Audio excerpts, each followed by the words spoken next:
ஒரு பேனில் நான் 1/2 ஸ்பூன் எண்ணெய் சேர்த்துருக்கேன். 3லேருந்து 6 காஞ்ச மிளகா சேர்த்துருக்கேன். சேர்த்து அது நல்லா வதக்கிடுங்க. உங்கள் காரத்துக்கு ஏற்ற மாதிரி சேர்த்துக்கோங்க.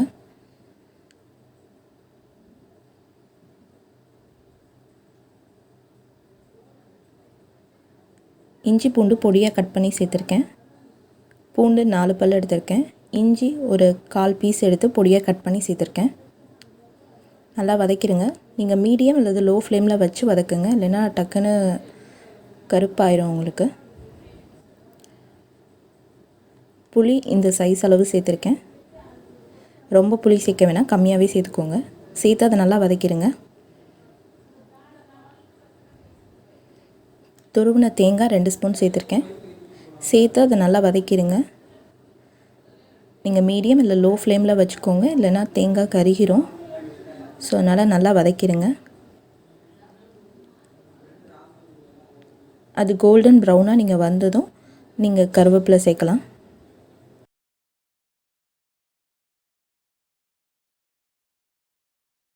ப்ரௌனாக வந்ததும் நான் 1 கப் கருவேப்பிலை சேர்த்துருக்கேன். நல்லா வாஷ் பண்ணி எடுத்திருக்கேன்.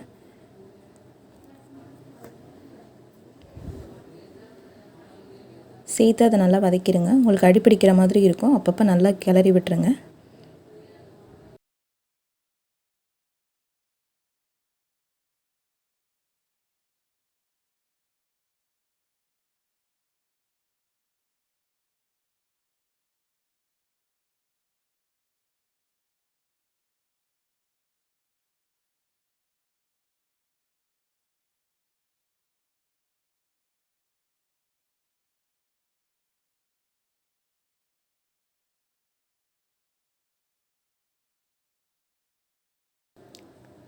இந்த அளவுக்கு அது நல்லா வதங்கினதும் அதில் கொஞ்சமாக தண்ணி சேர்த்து நீங்கள் நல்லா பேஸ்ட்டாக அரைச்சி வச்சுக்கோங்க. இந்த மாதிரி இப்போ ஒரு பேனில் 2லேருந்து 3 ஸ்பூன் அளவு நான் எண்ணெய் சேர்த்துருக்கேன். கடுகு 1 ஸ்பூன் சேர்த்துருக்கேன். வெந்தயம் 1/2 ஸ்பூன், வெங்காயம் 2 வெங்காயம் பொடியாக கட் பண்ணி சேர்த்துருக்கேன். சேர்த்து அதை நல்லா வதக்கிடுங்க.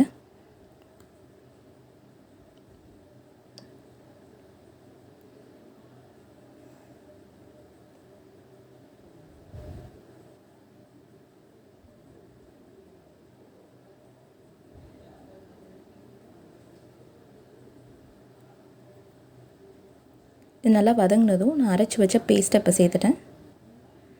சேர்த்து அதை நல்லா வதக்கிடுங்க.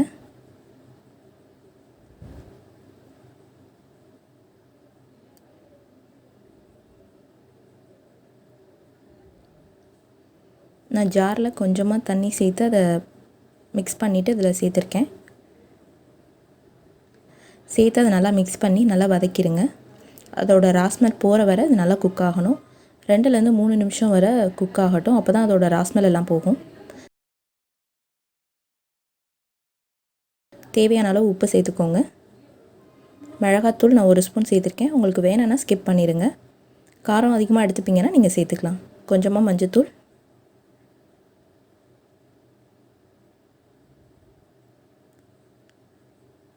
மல்லித்தூள் 2 ஸ்பூன் சேர்த்துருக்கேன். சேர்த்து அதை நல்லா கிளறி விட்டுருங்க. 2லேருந்து 3 நிமிஷம் வரை பேனில் வச்சுருங்க. அப்போ தான் உங்களுக்கு அந்த ராஸ்மெல் எல்லாமே போகும். மிளகாத்தூள் உங்களுக்கு வேணும்னா நீங்கள் சேர்த்துக்கலாம். 2 ஸ்பூன் அளவு சேர்த்துக்கோங்க உங்களுக்கு வேணும்னா. இப்போது புளி தண்ணி சேர்த்துருக்கேன். புளி சைஸ் வந்து லெமனை விட கொஞ்சம் கம்மியாக சேர்த்துருக்கேன். சேர்த்து அதை நல்லா கிளறி விட்டுருங்க.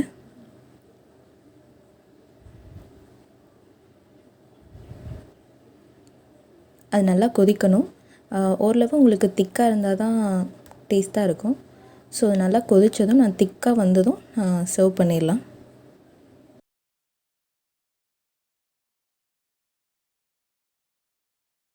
இப்போ நல்லா திக்காகிடுச்சு.